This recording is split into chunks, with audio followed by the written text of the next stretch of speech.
Who should be the first to win the U.S. women's title? I'm Will. That's Brandon. We are the Cousins of Destruction Wrestling Podcast. As always, let's cheers. Talk about some wrestling.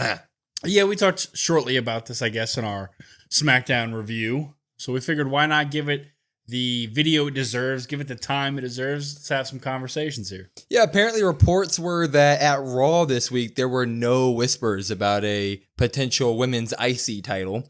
So I'm guessing that means every woman for herself when it comes to this U.S. title, like both brands. Yeah, I don't know. I did mine specific, but when I did mine specific, I also realized like the pool's kind of thin.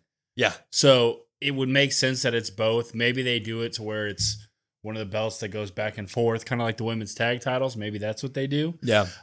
For my list, at least, I specifically left it as SmackDown since it's a SmackDown belt. Yeah. But, you know, the Intercontinental, the women's Intercontinental, that's been rumored for a long time. So maybe this is a test run. See how this does, and then we get that down the line. Mine are mostly SmackDown because I mostly kept it logical to storyline, and that belt was introduced on SmackDown. But let's get right into it. I'm going to go with honorable mentions. I got a shit ton of them.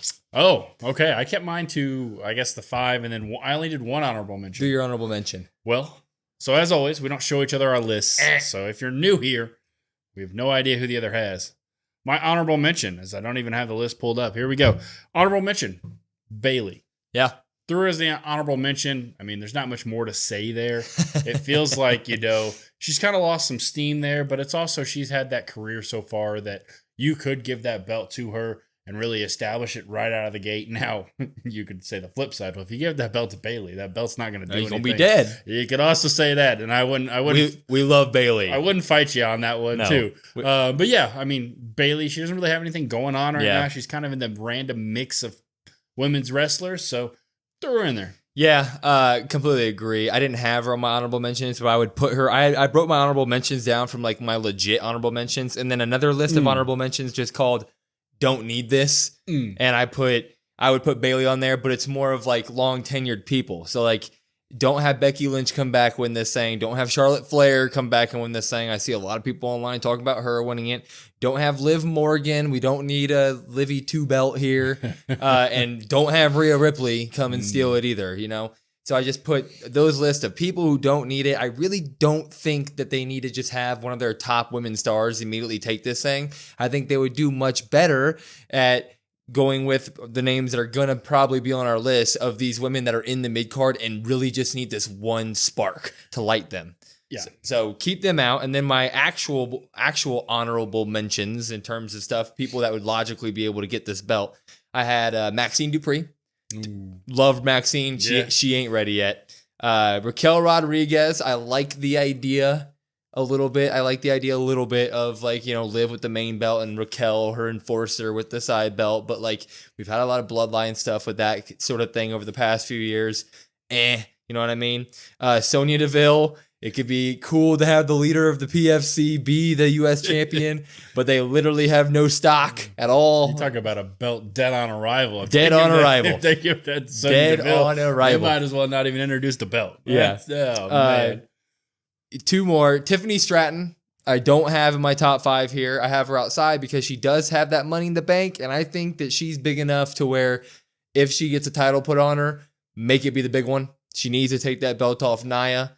And then last but not least, is my last honorable mention, just missing the list, is Candice LeRae. I do think that could be interesting in terms of getting her the title. And then we've talked about, you know, Nia being able to look at her and be like, well, she's proven that she can do something. That makes sense. I just don't think Candice LeRae has been on my screen enough in the past few months to say that she has done the work to really earn this belt right away. So a lot of honorable mentions here, but there's just a lot of thoughts I had on my mind there. So no, that's fine. And as for the Tiffany one, I agree 100% in terms of give her the big one, or if she doesn't get the big one, have her go after the big one and lose and do a feud for that. But we've seen it before. I mean, Austin Theory did cash in that briefcase. Oh God! On a United States Championship match. Did you see? What a swerve that would be, right? Like they have the final, like let's say they do a tournament, right? Final United States Women's Champion, and It's Tiffy time. It's Tiffy time. Boom. God damn it. If it was if Vince McMahon was here, that's what would happen. Austin Theory talked about that. They're like, in that interview with Van Vliet. Van Vliet. Mm-hmm. He was like, what was the idea with the United States Championship being the Money in the Bank? And he's like, yep, wouldn't have done that again. Wouldn't do that again. Anyway, do you want to start with your 5 or me? I'll start with my 5 because you talked about storyline wise. Yeah. That's specifically why I put this person in there. Okay. I put Jade Cargill in here. Oh. Now, I understand Jade has the women's tag title. I get that. We talk, or at least the storyline that's been happening is Jade and Bianca see themselves as the best, the strongest. They're really at odds at each other, but they're not. They're still friendly. Well, Bianca's got that really long resume. I mean, multi-time champion, Royal Rumble winner. She's main evented WrestleManias. I mean, the list goes on and on and on and on and on. What better way to kind of put Jade in there to have Jade say, okay, well, I'm better than you. Give her the United States Championship.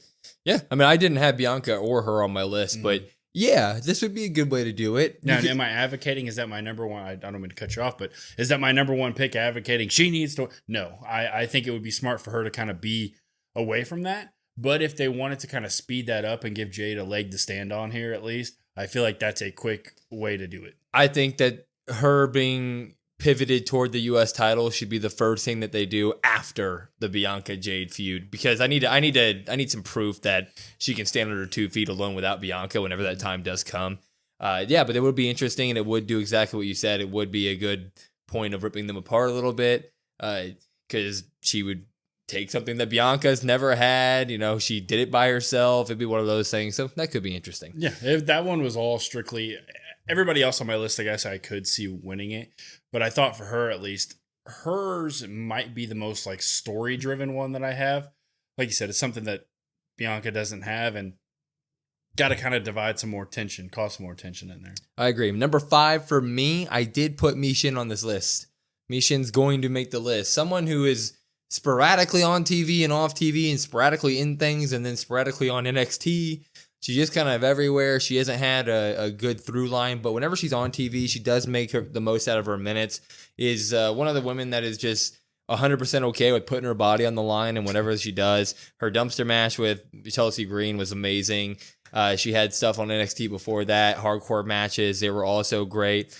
So she'd be a girl. She's a woman on the roster I feel like most people know, but she's like right underneath the main level of women. And if you just were to have her steal like the first U.S. title, it would really bump her up and make her a main card player. Yeah, no, I couldn't agree more. That's why I had her as number 4 on my list. Boom. Put her in there. Not much more else to add. She's kind of that woman, at least, that I feel like we talk about different. We talk about like Lara Valkyria for Raw, right? You can put her in the ring. She can have great matches there. I feel like it's the same thing can be said for Mishin on SmackDown, at least.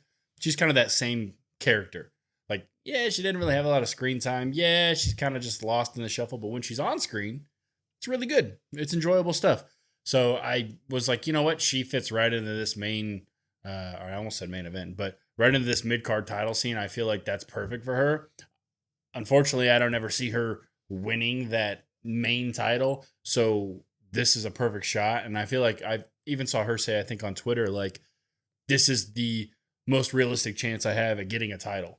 And I feel like that's pretty damn accurate. Well, I completely agree with everything you said, and you compared her to Lara Valkyria. Well, that he's right into my number 4. I did have Lara Valkyria. And now we didn't show each other our list, but these transitions are seamless. Woo. They're nice. Anyway, I have been very outspoken about how much I love Lara, and I feel like I have to say the same thing every single time we talk about her, because that's just what it was. It was a phenomenal push around Queen of the Ring. She put on a show every single time she was in that ring. She put on the match of the night, and then it got to Queen of the Ring. Nia beat her, and it was the right decision. And then after that, nothing. Got thrown in with the party people. She was the second to last one in Those are probably your top 2, huh? What? The party people. Yeah, They're party people, my top 2.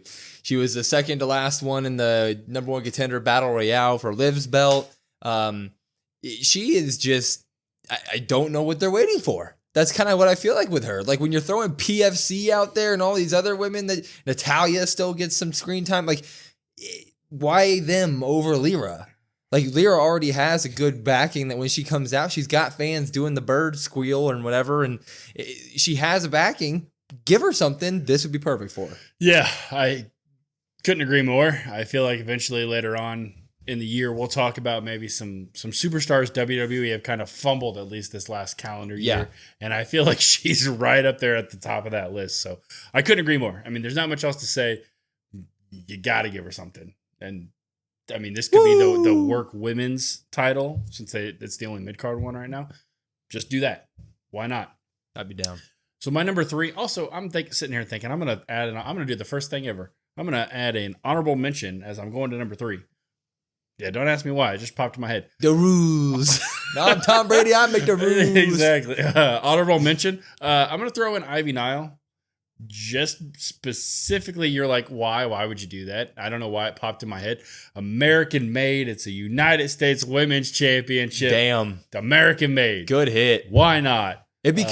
You know what? It would be cool actually to have like a full a faction made of all males except for one female, and she be the champion within their group. That would actually be kind of cool. She's kind of the one, I guess, that needs it because I mean, Gable's Gable, and if you like the Creed, I mean, a lot of people like the Creed brothers, so she's kind of the odd person out in that faction, and it's American made. I mean, that just writes itself. Yeah. I don't know why that.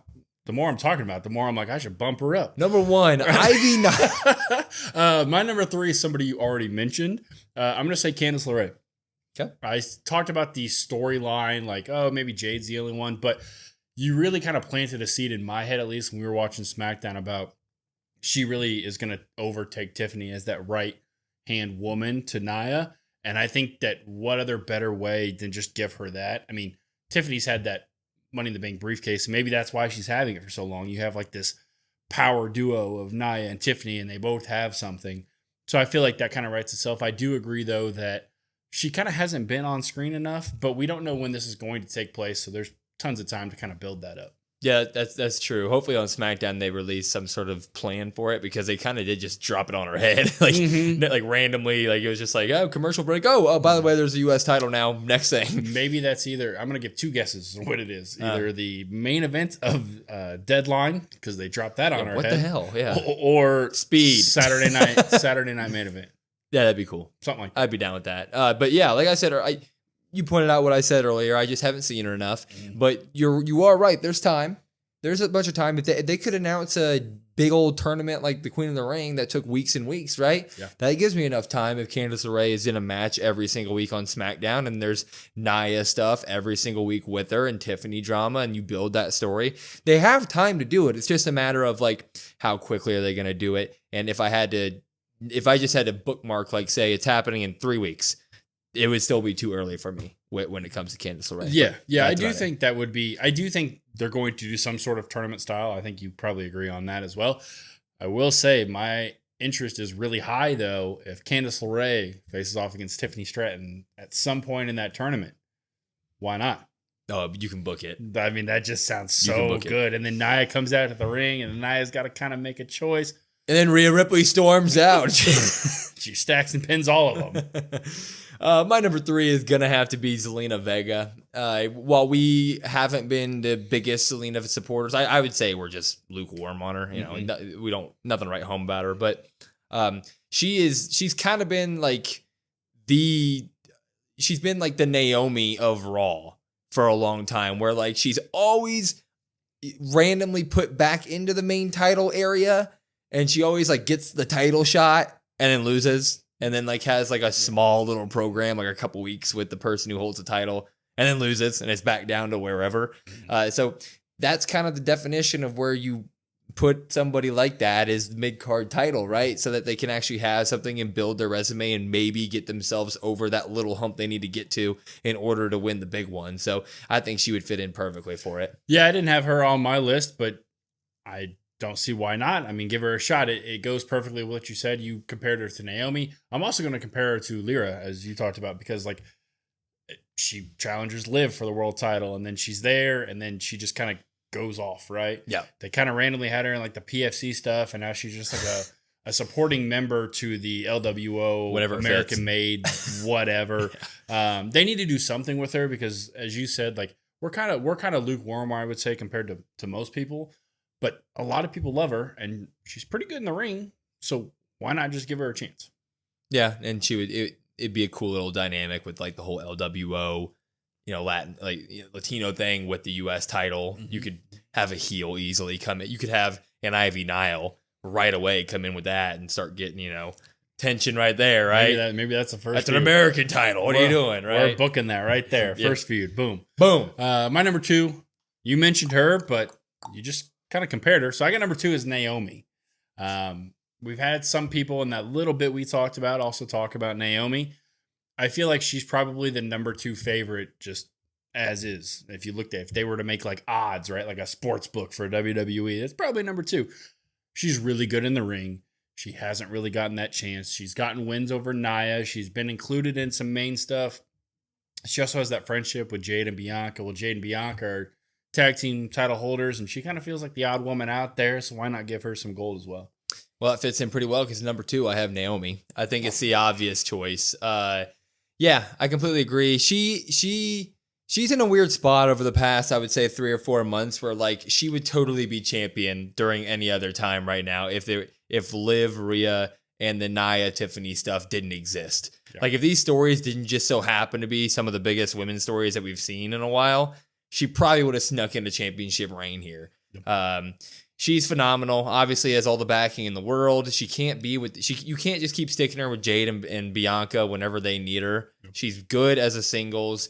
She has won the title before, and that title reign was a little bit disappointing. People thought that they ripped it off her too soon. It's easily something where she could do the job for Tiff down the line or something. Like, she could easily be that transitional champ whenever they want to do whatever they're going to do with Nia and Tiff and wherever that goes afterward. But I'm 100% behind her on that. Yeah, I mean, and she's won the women's tag title here. She's left. She went to other places and won their women's championship. So, like, she has that resume, right? Yep. Like, she always has. She has a very well-established career. Just WWE, for some reason, hasn't given her that full. And in my honorable mentions, I made like the don't need this list, basically the A-list women that don't need this belt.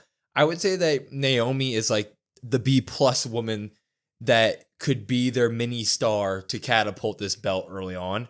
Like if WWE is dead set on putting this on an established woman who's not Charlotte, Rhea, and the main people, Naomi has to be your target. That is exactly the golden. Like the golden arrows are pointing right to that if you want the established person. Yeah. And to your point, like you said, you feel like she would have snuck a title win in there.